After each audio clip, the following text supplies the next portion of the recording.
paano dadami ang isda? Nagpakahirap kami ipasa yung batas. 6 billion ang budget nyo, 20 million lang. Nagpasa ka ng 7 isang taon.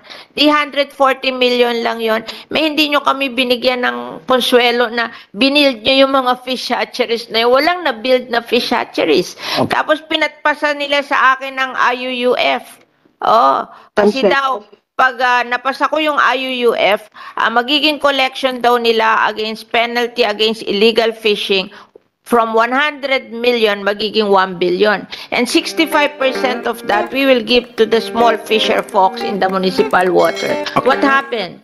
Yung 100 million naging 10 million instead na naging 1 billion. Paano naman tayo matutuwa? Tama nga naman. Bifar. Kaya ibig Correct. sabihin, two-way process to. Kung kami natutuwa sa inyo, paglalaban namin kayo, hindi nyo naman pinaglalaban ng tunay ang mga Kayo, fisher folks eh. Sabi ko sa inyo. Kaya bakit natin ipaglalaban? Sige, ma'am, Oo. pwede ko na- Tapos, mag-create pa ng, No, ng Cynthia, tapusin gusto ko lang pang ano po. mag-create ng department. Hindi nyo ba alam na ang department, pag kinreate nyo yan, katakot-takot na gastos yan, 55% of the cost of a department is PS and overhead. Okay. 45% lang ang ibibigay sa mga tao na hindi pa binibigay sa mga tao. Bakit Opo. ako matutuwa na nag-create ng department? Right. Ma'am, yun yung suggest lang, ma'am. Gusto ko lang tapusin, ano, doon kasi nag-react si Madam. Sabi ko, kayo ating age, kung sa pamilya ang hindi minamahal. Kasi nga po, marami na tayong narinig ng mga farm-to-market rules, mga project. In fact, yan po inilalapit po sa DA ng mga politiko para matugunan yung sa kanilang distrito, yung problema sa kalsada mula sa kanilang mga farm papuntang market. In fact, sobra-sobra na po yung budget. Pero again, let me make it clear, Madam Chair, okay ako dyan. Kailangan talaga natin ng farm-to-market roads para may pa yan. Pero kuminsan sobra-sobra na. Kaya nga nagkakaroon ng cockpit to market road sa sobrang dami ng budget. Samantalang wala tayong marinig masyado na inisponsoran po ng mga politiko natin yung tinatawag na fish landing to market road. Bibihira tayo makarinig na ganon. Ngayon ko lang narinig ito for the first time na meron palang fish landing to market road. Bakit hindi pinupunduhan yan? Bakit ang palaging fundo farm to market road, cockpit to market road? Sa sobrang daming budget na, sa sobrang pagmamahal, sa DA, pati cockpit pinupunduhan na papuntang market, pati yung mga resort, pinupunduhan na papuntang market, resort to market road. Yun lang po yung pinupunto ko, Madam Chair. Para sa akin po yun ang observation ko na nadidihado dito yung ating mga mangingisda. And to think na mas marami pong kumukonsumo ng mga isda dahil po marami to yung mga kababayan na mahirap versus doon sa livestock. Although again, I support yung livestock natin, sinusuportan ko po yan, kailangan po paigtingin natin, tulungan natin. Pero dapat, patas po ang paningin natin, dapat po yung mga mangisda natin na naghihingalo na, matulungan din. And it's about time nga, sinuggest po. Ito po yung suggestion ni Senator Coco Pimentel, hindi ko po suggestion to. And for me, it's a bright idea, something to explore. Pag-aralan po siguro natin. It's about time na dapat we have to have an open mind dito for the sake of the Filipino people. Yun lang po. Salamat po, Madam Chair. Madam Chair. Yes, we recognize Senator Binay. Thank you, Madam Chair. Hindi, itatanong ko lang po, Madam Chairperson, kung meron ho ba tayong data, kung ilan ba talagang fish landing yung kailangan nating itayo? Meron ho bang data yung BIFAR? How many fisheries landing do we need? We have 7. Madam, ang ginawa po kasi natin dati, we determine sino po yung first 750 na pinakamarami ang mangingisda na bayan. Tapos po yung sino po ang pinakamahaba yung coastline. So those are the two criteria for determining whether or not we have to build a fish landing. My view is that all the municipalities po should have at least one. But at that time kasi we have limited budget, so we have to prioritize. So ang naging basis po ng prioritization would be yung coastline length and the number of fishermen in the area. So, if you talk of municipalities, it's 1,500. More than 1,000 po, yun, 1,000. Lahat fish eh. Diba? Yung pong may coastline lang po, may coastline. May coastline, mga 1,000? Mga 1,150. 1,000. Attorney Scotto, Mike. 929 municipalities coastal. Yes, ma'am. We have 750, so remaining na lang is 200. Yeah. Yes, ma'am.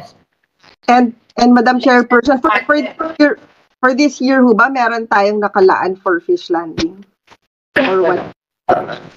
No, it's not a priority. I think they will build fish hatcheries, diba? That's one of the priorities. Kasi if we don't build fish hatcheries, there will be no fingerlings. Yes, ma'am. To use in aquaculture as well as in the I guess what you can do sa municipal water, you build mangrove kasi mangrove is the spawning ground of fishes in the municipal water. So maybe you can plant mangroves on the coast because that will be a source of fingerlings also, in addition to the fish hatcheries that we are building. We have only passed 41, but I guess even if we don't pass a law, if there's a need, you build fish hatcheries in many places. But I guess you're having a hard time building the 41. Yeah, I agree. Dapat mag-build tayo ng mga fish hatchery, fingerlings and all. Pero ang problema pa rin, paano natin mai-transport yung papuntang merkado. Kaya nga yung fish landing to market road talaga ang kailangan natin. So it's about time siguro maglalabi kayo sa mga mambabatas natin na tulungan kayo. Kasi palagi ko narinig sa mga mababatas, mga kapwa kong politiko, farm to market roads, talagang buhos ang suporta nila. Pero ngayon ko lang narinig, itong fish landing to market road is just such a thing na wala atang sumusuporta sa mga politiko. And from now on, ako po ay isa sa mga supporters ninyo. Kung ako po ay mabigyan ng budget, then I will make sure na magbubuhos ako ng budget sa inyo na para mabudgetan yung tinatawag na kalsada mula sa fish landing papunta sa market. Para maging maayos naman po yung pag-deliver ng mga isda natin mula sa bagsakan ng kanilang isda papuntang market. Kasi yun talaga nakita ko first hand during when I was doing the campaign. I'm just walking the talk po, Madam Chair, because I promised them na dadalhin ko to sa Senado. Pagdating ko sa Senado, yung mga problema nila, dahil nakita ko po, nakita kung gaano kahirap yung ito-transport po nila, yung kanilang mga isda mula sa daungan papuntang palengke. Hirap na hirap po talaga sila. Salamat. I just want to inform the senator that the production of fish in the Philippines is divided into two. One from aquaculture and one from, it's 50-50, one from catch. Kaya kalahati na lang po ang nanggagaling sa fish landing facility. Ang kalahati po ay sa aquaculture. And they predict that in a few years, 70% will come from aquaculture and 30% will come from the wild catch. Kaya medyo dalawa na ang hinaharap natin ngayon. You have to see to it that yung aquaculture natin ay nasusuportahan din in addition to the fisher folks in the municipal water. Kasi ngayon 50-50 na sila eh. Kalahati galing sa aquaculture, kalahati sa wild catch. So kung habang lumalaki po yung aquaculture natin, then parang pinapatay po natin yung kabuhayan ng ating mga maliliit na mga isda. Hindi po. Kasi yung aquaculture, ano yun eh, inaalagaan sa mga fish pond. Okay. Oo.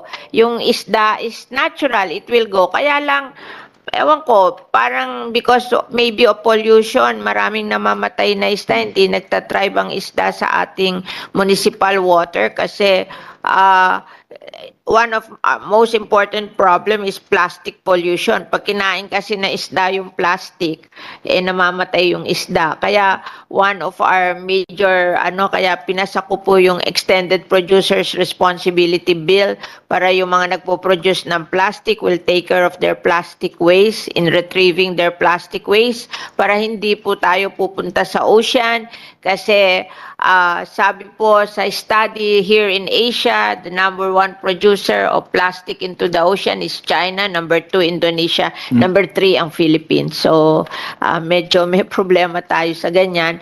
Kaya siguro naapektuhan din yung mga fisher folks in the municipal water kasi napopollute. Kaya yung mga isda namamatay. Kaya we have to take care of that. And at the same time, encourage aquaculture kasi yun ang growth area ng Philippines in terms of fish production. Thank you ho. Madam Chair? Madam Chair? Yes, Senator Binay. Hindi, baka pwede lang din ho pakiusapan yung BFAR pagdating ho ng budget call nila for 2024 budget. Baka kahit ilang fish landing na project, pwede ho nilang idagdag sa kanilang budget. Yun lang po. Thank you. Thank you. I guess Attorney Escoto will remember that for 2024 budget. At saka isama mo na rin yung fish, ano ba yon? Fish landing to market road natin. Pero usually ang mga fish landing, market na rin yan, di ba? Oo, kasi kami, meron rin kaming fish landing market. Doon na rin nagtitindahan, di ba, sa fish landing, yung mga taong bumibili, di ba? Okay. We recognize Attorney Asis Perez. Thank you, Madam Chair. Yung pong maganda po yung nasabi na farm to from fish landing to market. Ang isda po kasi hindi necessarily road. Sometimes we use waterways. And so kung minsan yun po talaga yung dinadaanan ng mga produkto namin, mga waterways. And so that is why in addition to roads, mahalaga din po sa amin yung mga pier, yung mga common facility kung saan ilalagay po yung mga bangka. Kasi po ang nature po ng aming mga vehicle ay dagat. Liban doon, yung pong ating mga fish landing ngayon serves as landing site and market site na rin. Kaya medyo napaganda po yun, Senator. And just to remind everybody, actually maganda naman po talaga yung budget ng BFAR, especially when the Senate and Congress is happy with its performance. That's why mahalaga rin na mag-reciprocate po talaga yung agency with the budget that's given. So maraming salamat po. I just may add, Madam Chair. Oo nga, yung observation mo, tama yon na doon pa lamang sa daungan, nagbibilihan na ng isda. Pero yung bumibili, mga supplier din yun. At dadalhin pa rin nila doon sa market. Alangan ba naman dadalhin sa bahay nila? Tama po ba? Ganun pa rin po yun, ikaw naman. Nagets mo? Ulitin ko baka hindi mo na-follow. Okay, pagdating po doon sa daungan, marami po mga bumibili. Nauubos na agad yung paninda ng mga mangingisda, right? Now, ito mga bumibili, mga supplier po ito, nadadalhin po sa mga merkado din. Tama? So you still need a fish to market road. Tinutulungan na kita rito. Ay mo ata mong tulong ko. Diwag. No, sir, I'm saying, in addition po the road, maganda rin po maglagay ng waterways. Actually, sir, it's in addition to the road. Maganda. No, pero ang observation ko nga po, ako po yung nagtanong-tanong sa mga mangingisda. Ano po? I'm not speaking out of nowhere. I'm speaking out of experience, out of having talked to some fishermen, okay? Fisher folks. Yun po yung sinasabi nila, yung daungan, na kuminsan yung pier nila, walang tamang daungan, hindi sementado, nadudulas. In fact, tulad sa halimbawa sa Palawan, 2 na po ato, 3 na namatay dahil na-slide. Hindi po tama o kulang sa ilaw yung daungan. Kuminsan hindi sila makadaong, nababahura yung kanilang bangka. One way or the other, dapat meron silang maayos na daungan. Especially pag yung mga deep sea fishing, naglalaot sila at kailangan meron silang maayos na daungan kasi malalaking bangka nila, hindi po pwedeng dadaong ka na lang dyan hanggang sa dumating po sa buhangin. There's no such thing. So kailangan po talaga may daungan, maayos na daungan. Okay? Now, sabi ko nga ulit, meron nang nadiskrasya, namatay dahil hindi po maayos yung daungan. Again, pagdating sa daungan, tama po kayo, binibili na po yung mga isda kung sino-sino bumibili, pero ita-transport pa rin po yan sa palengke. Tama? So you still need fish to market road. Ayan po yung inilalaban ko para po sa inyo ito. Kaya nga po yung suggestion po ni Senator Coco Pimentel, and I agree with him, it's a good idea. Siguro it's about time pag-aralan po natin yun. Para sa lahat ito. Okay? Okay ba sa inyo, attorney? Sure ka? Kasi kung ayaw mo, masama ang loob mo ata. Okay, sige po. Sige po. Kakampi niyo po ako rito, attorney. Okay? Sige. So, Madam Chair. yes, we recognize Senator Po. We recognize Senator Poe for her questions. Simple lang po yung tanong ko, no? Kasi una, gaya ng sinabi ni Senator Raffy Tulfo, salamat sa BFAR na binigyan niyo ng moratorium itong order ninyo na FAO 195. Sabi niyo, pag-aaralan ninyo, hopefully by the end of the year, you'll be able to come up with a final decision on this. So, hearing the reasons why this was implemented in the first place, health hazard daw, economic loss, etc., ang tagal-tagal na naman itong order na ito, is there a possibility, can you tell us categorically na hindi na ninyo muna i-implement itong FAO 195?